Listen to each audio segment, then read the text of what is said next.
সূরা আল হুমজা। বিসমিল্লাহির রহমানির রহিম। রহমান রহিম আল্লাহ তাআলার নামে। ওয়াইলুল লিকুল্লি হুমাযাতিল লুমাযাহ। দুর্ভোগ রয়েছে এমন প্রত্যেক ব্যক্তির জন্য যে সামনে পেছনে মানুষদের নিন্দা করে।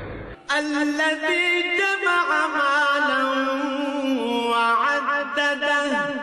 যে কাঁড়ি কাঁড়ি অর্থ জমা করে এবং যথাযথভাবে তা গুণে রাখে। ইয়াহসাবু আন্না মালাহু আখলাদাহ। সে মনে করে তার অর্থ তাকে এ দুনিয়ায় স্থায়ী করে রাখবে। কাল্লা লায়ুনবাযান্না ফিল হুতামাহ। বরং নির্ঘাত অল্প দিনের মধ্যেই সে চূর্ণ বিচূর্ণকারী আগুনে নিক্ষিপ্ত হবে।